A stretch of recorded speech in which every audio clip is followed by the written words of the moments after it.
L'épidémiologie descriptive des cancers correspond à l'étude de la fréquence, de la répartition et des conséquences des cancers dans les populations humaines. Elle consiste surtout à utiliser les résultats obtenus à partir de cette étude pour guider les politiques de santé publique. Pour mener à bien cette activité, il est nécessaire de disposer d'indicateurs dits indicateurs épidémiologiques. Cette courte présentation a pour but de présenter les trois principaux indicateurs que sont l'incidence et la mortalité par cancer, dont la mesure se fait au niveau de la population générale, ainsi que la survie des patients qui en sont atteints. L'indicateur numéro 1 est l'incidence. Pour une année donnée, le taux d'incidence est défini comme le nombre de nouveaux cas pour 100 000 personnes suivies cette année-là. Attention, vous verrez souvent différents taux utilisés. Taux brut, taux standardisé pour l'âge. Pourquoi des taux standardisés ? Le cancer survient souvent plus fréquemment chez les personnes âgées. Et lorsque l'on veut comparer deux populations pour ce qui concerne l'incidence d'un cancer, il est possible que le taux brut d'un pays soit plus élevé que dans un autre, uniquement parce que la population de ce pays est plus âgée. Si l'on veut s'affranchir de la confusion apportée par des structures d'âge différentes entre deux pays, il faut comparer les taux standardisés pour l'âge, dont la méthode de calcul fait appel à l'utilisation d'une structure d'âge fixée, souvent la population mondiale ou encore la population européenne. Les taux par âge sont évidemment eux aussi très informatifs pour décrire l'incidence d'un cancer. Par exemple, le cancer de la prostate survient préférentiellement chez les sujets âgés. En France, le taux standardisé pour l'âge sur la population mondiale est très inférieur au taux brut, car la structure d'âge de la population française est très différente de celle de la population mondiale. Les Français sont beaucoup plus vieux. Et pour illustrer ce texte, j'ai ajouté dans cette diapositive un tableau où on voit apparaître les taux bruts et les taux standardisés pour le cancer de la prostate. Si l'on sait mesurer l'incidence, on peut répondre aux questions suivantes. L'incidence du cancer est-elle élevée dans la population, plus élevée que celle d'un autre cancer? Est-elle différente selon l'âge, selon le sexe? Sa tendance dans le temps est-elle à la baisse ou à la hausse? Et là, pour répondre à cette question, j'ai ajouté un graphe qui indique les tendances chronologiques de l'incidence et de la mortalité pour le cancer du côlon rectum. Attention, lorsqu'il s'agit d'interpréter des tendances temporelles, il est courant de voir utiliser l'évolution du nombre de nouveaux cas survenus dans la population et non l'évolution du taux d'incidence tel que défini précédemment. Ceci est intéressant pour les personnes en charge de la politique de santé publique qui veulent mesurer l'impact du cancer en matière de besoins sanitaires. Mais l'évolution du nombre de cas ne doit en aucun cas être utilisée pour apprécier l'évolution de l'incidence au sens épidémiologique du terme, c'est-à-dire l'évolution du risque de survenue du cancer. Pourquoi ? Parce que l'évolution du nombre de nouveaux cas de cancer est influencée par le vieillissement de la population et par son accroissement. Et pour apprécier si l'incidence augmente ou diminue, pour orienter les recherches sur les facteurs de risque, pour adapter les politiques de prévention, c'est l'évolution du taux qu'il faut considérer, et jamais l'évolution du nombre. Car l'évolution du taux s'affranchit des changements démographiques. Le nombre de cas des cancers du côlon et du rectum a augmenté ces dernières années. On peut intégrer cette donnée aux décisions concernant l'offre de soins en chirurgie digestive ou encore le nombre de chirurgiens à former dans les années qui viennent. Mais le taux d'incidence, lui, a diminué. Il y a un autre piège. Un taux d'incidence qui augmente peut traduire une réelle évolution du risque, mais aussi parfois une évolution des techniques médicales conduisant à diagnostiquer des tumeurs qui ne se seraient peut-être pas manifestées du vivant du patient. Il est dans certains cas difficile de faire la part de l'un ou de l'autre de ces deux mécanismes. Le temps est une donnée cruciale en épidémiologie, mais l'espace aussi. Les comparaisons entre pays est une information capitale. Le deuxième indicateur que nous allons examiner est la survie. Les patients, une fois diagnostiqués, sont suivis et on s'intéresse alors à un autre indicateur, la survie. La survie après cancer peut se décliner sous deux formes. La survie observée ou globale, à 5 ans par exemple, représente la proportion de patients encore vivants 5 ans après le diagnostic. La survie nette à 5 ans représente la proportion de patients encore vivants 5 ans après le diagnostic si ces patients ne pouvaient décéder que de leur cancer. Il s'agit d'une situation totalement hypothétique. On ne s'intéresse ici qu'à la mortalité provoquée par le cancer, c'est-à-dire la mortalité en excès due directement ou indirectement au cancer par rapport à la mortalité de la population générale. Cet indicateur, bien que défini dans un cadre irréel, est très important en épidémiologie, car il autorise les comparaisons entre périodes, entre pays, entre groupes de patients d'âge différents, comparaison que n'autorise pas la survie globale dès que l'on veut apprécier le poids du cancer lui-même. Par exemple, on souhaite savoir si selon que le diagnostic a été fait en 1990 ou en 2000, la mortalité liée au cancer a évolué. Il s'agit ici d'un exemple fictif. La survie observée a augmenté. Est-ce lié à une baisse de la mortalité autre cause, à une baisse de la mortalité par cancer? La survie nette, elle, est identique.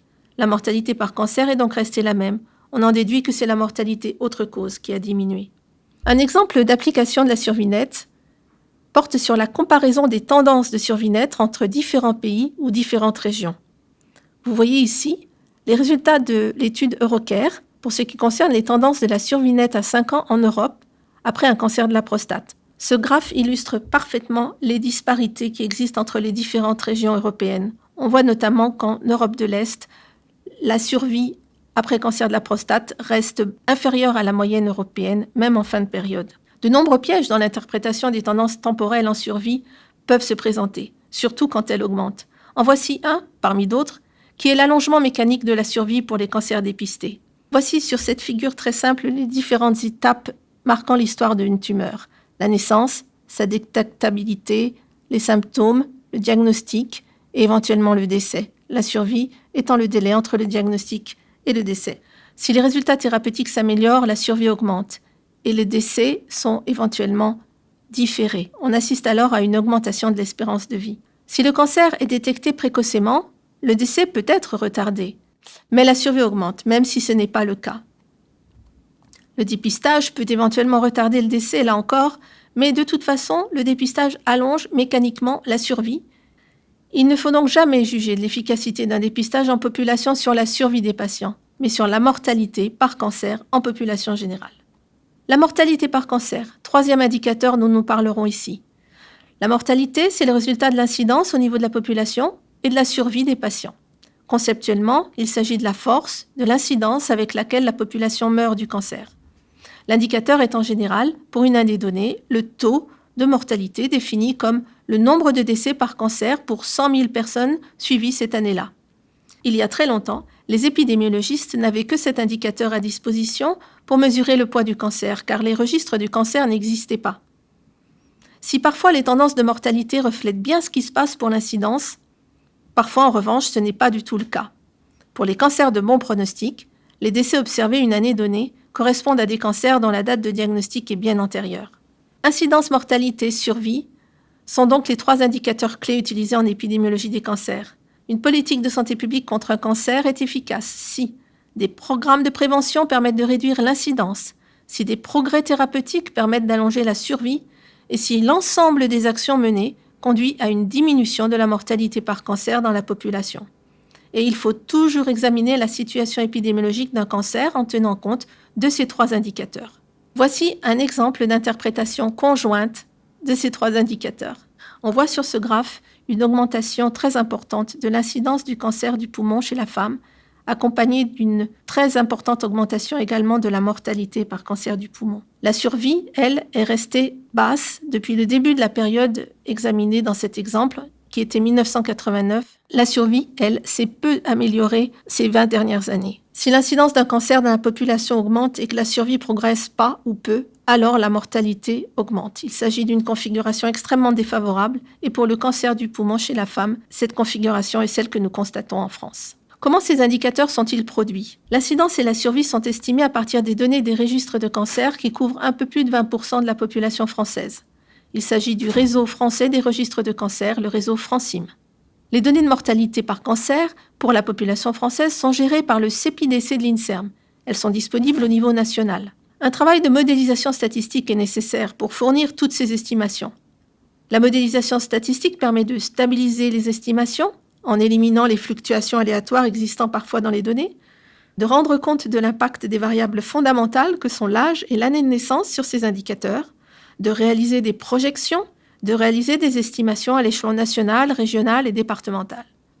Parfois, pour ce qui concerne l'incidence, ce travail de modélisation fait intervenir des données autres que celles de registres comme les données médico-administratives, PMSI ou ALD, mais ces dernières sont utilisées de manière indirecte, car elles ne constituent pas un outil de mesure directe de l'incidence, contrairement aux registres. Un programme de surveillance épidémiologique est élaboré tous les 4 ans en France. Il prend en compte les objectifs des plans cancer successifs.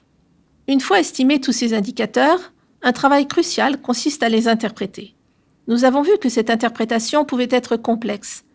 Elle nécessite, entre autres, une très bonne connaissance des facteurs de risque et des pratiques médicales. En France, il existe de nombreuses équipes d'épidémiologistes. Il y en a sûrement un près de chez vous. Où trouver l'information? Pour la France, sur les sites de Santé publique France, de l'Institut national du cancer et également le site du CEPIDC de l'INSERM pour les données de mortalité. Vous trouverez aussi de nombreuses publications dans les journaux scientifiques. Et pour les données internationales, rendez-vous sur le site du Centre international de recherche sur le cancer.